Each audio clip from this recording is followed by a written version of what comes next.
Do you need to change the livewell pump motor in your tracker bass boat? I'm going to show you how. Stick around.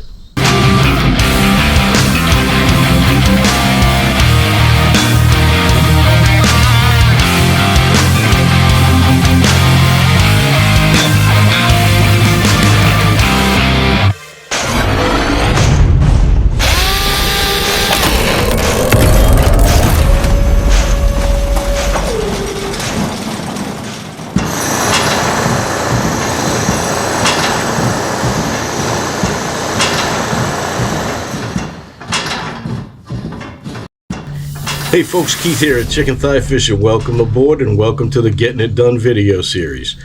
Today we're going to get it done by changing the livewell pump motor in one of the livewell pumps on a 2021 Tracker Protein 175 TXW. Now, I'm not going to go over the functions and how to use and understand your livewell plumbing in this video. For that, check out this video that I have up here for you here, where I go over just exactly how to use your livewell functions and how that plumbing works. For this video, we're simply going to change out one of the pump cartridges in our livewell pumps.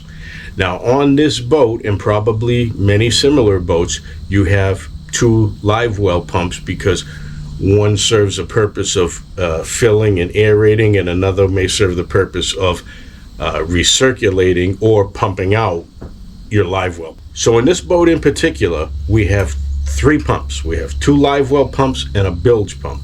We're not going to worry about the bilge pump today because that's not our concern, but one of my livewell pumps stopped working and froze up on me. Now, naturally, anytime you have a problem with an electrical component on your boat, the first things you're probably going to want to check are electrical connections and fuses. Now, I did that in the process of troubleshooting what my problem was. My livewell pump had a hiccup in it, and it kind of worked when it wanted to and didn't work when it didn't want to, and then ultimately it failed completely and there was nothing I could do with it. So I determined that the pump motor itself was bad. Now, this is the motor for your livewell pump, and it goes inside a housing. This is a cartridge that goes inside a housing, and that housing is mounted somewhere on your boat. And so what we're doing is removing the pump motor from that housing and replacing that, because we have no need to replace the housing that it comes with. And what I have here is a Seaflow 500 gallon per hour livewell pump motor. And you may have this, or you may have a Johnson, or you may have a different rate of pump. You know, you could have a 750 gallon per hour pump. But either way, they're going to be similar, and they're probably going to fit in the same housings. Now, I got this replacement pump motor on Cabela's on the website for $19.99 plus a couple bucks shipping. But I'll tell you what, if you can do a boat repair for 20 bucks, you're doing pretty good. So let's get into it and let's see what we have to do about going to replace this pump motor. Okay, so as I said, on this boat and probably many similar boats, you're going to have two livewell pumps because you have a fill and aerate function, and if you have a recirculate and aerate or recirculate pump out function, you're going to need two pumps. Now on this boat, one of the pumps is located in the bilge in the transom. I'll show that to you. Now down there in the transom, you can see the orange top. This is the gas tank, and it's down there. And the best way to access that is to remove this access port cover here. And then looking down in there, you can see that orange piece. That is the motor, the pump motor cartridge that we're going to be replacing. And the white section, you can see, is the housing that's connected to the plumbing. So that's one of the pumps. Unfortunately, that's not the one that went bad on me. The second pump is located in an evil position. I don't know who put it there, but they mounted it underneath the livewell.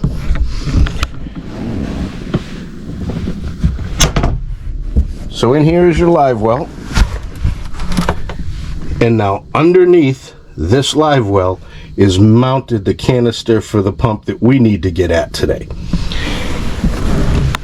And the way you get at that is through your center seat. And in this center compartment here, you'll see that there's a cover here that gives you access down into the bilge. That cover is secured by 4 screws, so it's simply a matter of removing those 4 screws, and you can take that cover out and get access.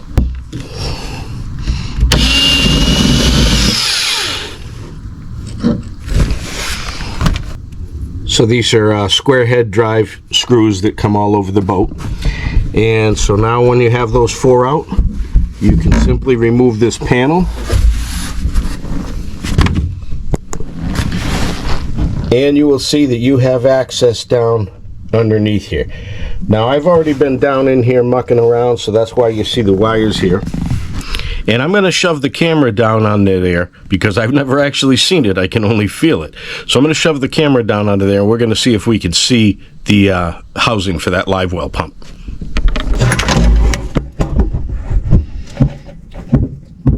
So there it is there.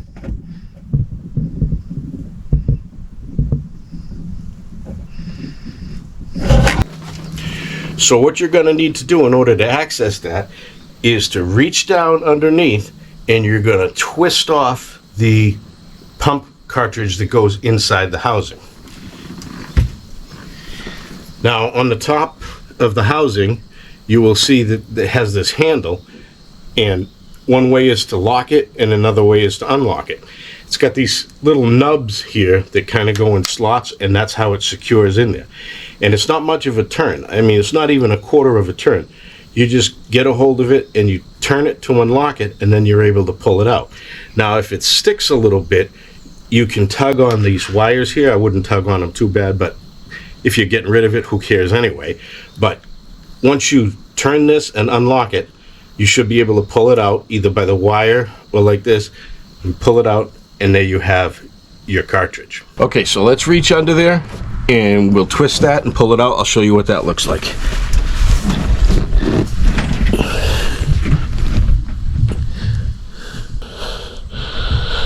Okay, so it can be a little difficult to turn that. You have to turn it counterclockwise just a little bit, but I had to use quite a bit of force to turn that when I was down there. And of course you can't see it because your arm is underneath there reaching for it. And if you can see it and get your body in there, you can do some tricks.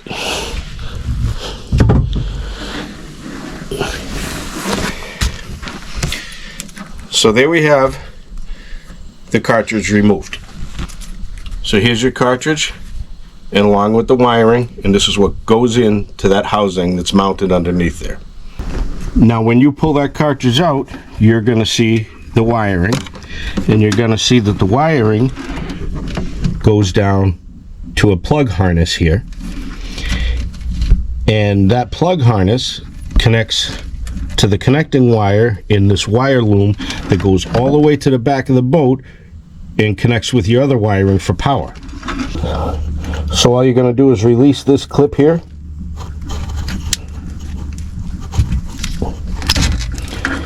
and that's going to come apart.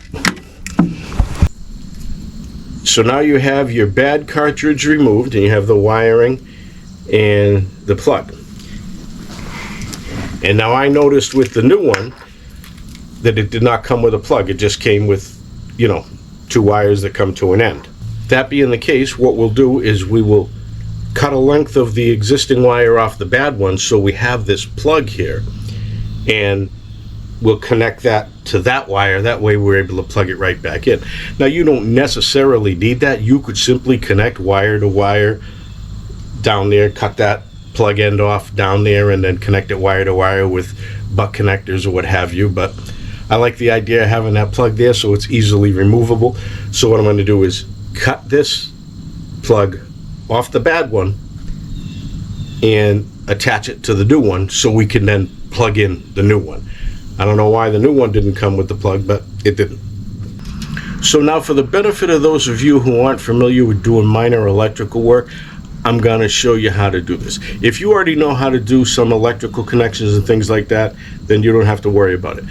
But let me tell you something. It's not difficult to learn how to do electrical connections. You save yourself a lot of money from paying somebody else to do it, and it's a handy skill to have not only in your boat but in your car and in your house. I learned how to do this stuff when I was remodeling my house. Very simple. So if you're somebody who's intimidated by, or you've never done minor electrical work, I'm going to show you how to do that so you can complete this job in this one video. So like I said, we have the wire from the old here, and it's got the plug, but that new one we bought does not have the plug, so we want the plug. So what I'm going to do is I'm going to cut off the plug and attach it to the new one. So that's simply a matter of cutting it off. So I cut off the plug with a certain length of wire here. It doesn't really matter, it just gives me some play to use. And I am going to go ahead and use a stripping tool to strip about a 1/2 inch of the sheathing off of the wire on each end. And so I'm going to have about a 1/2 inch of bare wire on either wire. Okay, so with some very basic tools and not a lot of skill at all, we're going to make the connections in order to connect the plug to the wires on the new pump motor, so we can then plug it in underneath there.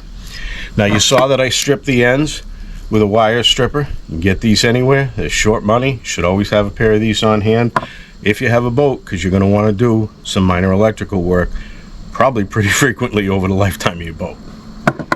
So what we're going to use to make those connections are weatherproof heat shrink butt connectors, and you can get these in kits. You can get them in individual sizes. The different color codes are for different gauges of wire, or if you have multiple wires that you have to put into a butt connector, it's got a bigger area, the bigger size you go. But you can get these kits anywhere, short money, have them on hand. They're invaluable. So what we're gonna do is take our butt connector and put the wire inside this plastic heat shrink material. Here is a metal or aluminum, I actually don't know what it's made out of, sleeve in there. And so what you're going to do is put the bare wire in there and then crimp it down with your stripper crimper tool, or you can use a pair of dikes or pliers or anything you have to crimp this down, really. And so what you're going to do is securely put the wire in there. So now we'll repeat that for the brown wire. Put the bare wire into the metal sleeve, and then we're going to crimp it down.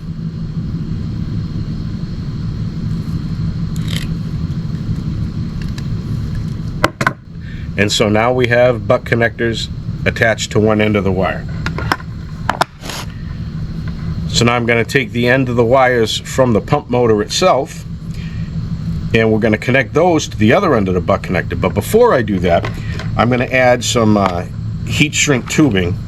And the reason I'm going to do that is just to simply afford more protection to the connection that we make.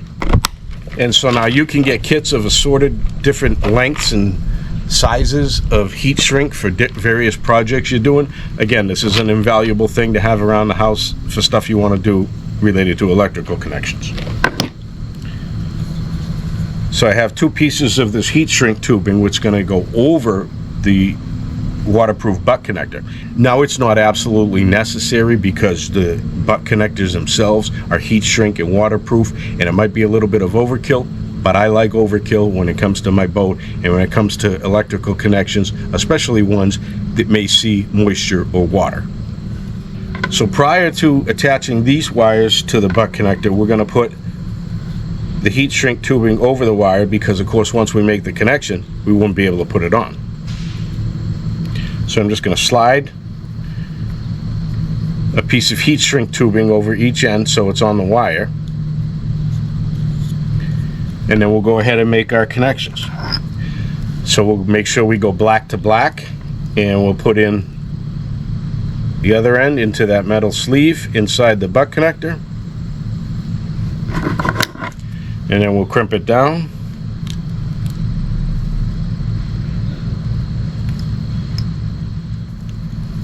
Okay, and there's our black connection.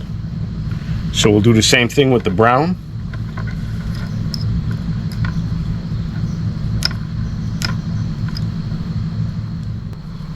And we'll crimp that down.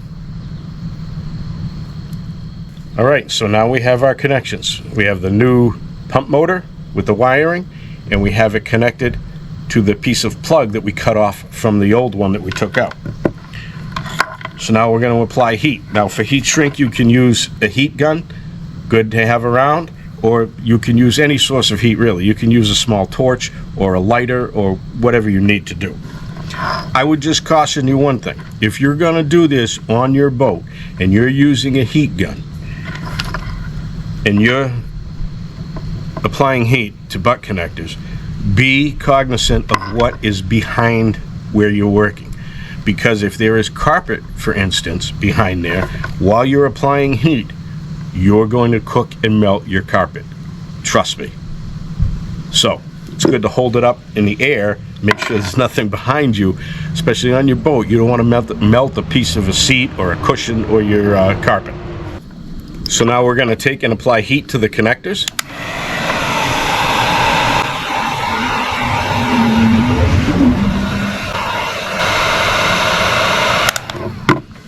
And so that is what it looks like when you apply heat and it shrinks down around that connection.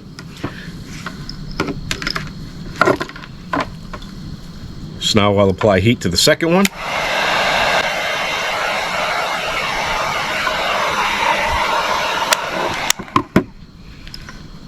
And so now that those heat shrink butt connectors are shrunk down, we're going to take our heat shrink tubing for extra protection, and we're going to slide it over the connection itself, and then we will apply heat to that and shrink that.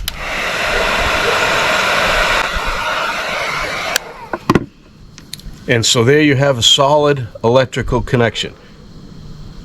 And you can even add another layer of protection if you want by adding liquid electrical tape or actual electric tape on that and just protect it even further.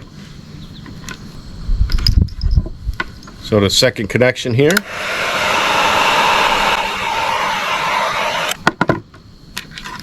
Okay, so now that plug is attached to our new cartridge and it's ready to get installed.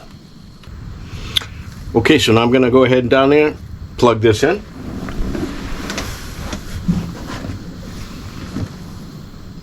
So now another thing I like to do anytime I have this type of connection on my boat is to further secure the connection just by putting a zip tie on there,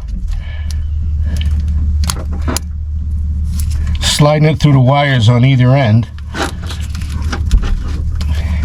And this again might be overkill, but I like overkill. Zip tie that down, and now from any jostling this may do, it's not going to come apart. And now that we have it plugged in, I'm going to go ahead and test it to see if it works before I even bother putting it in. So I'm going to flip my pump on.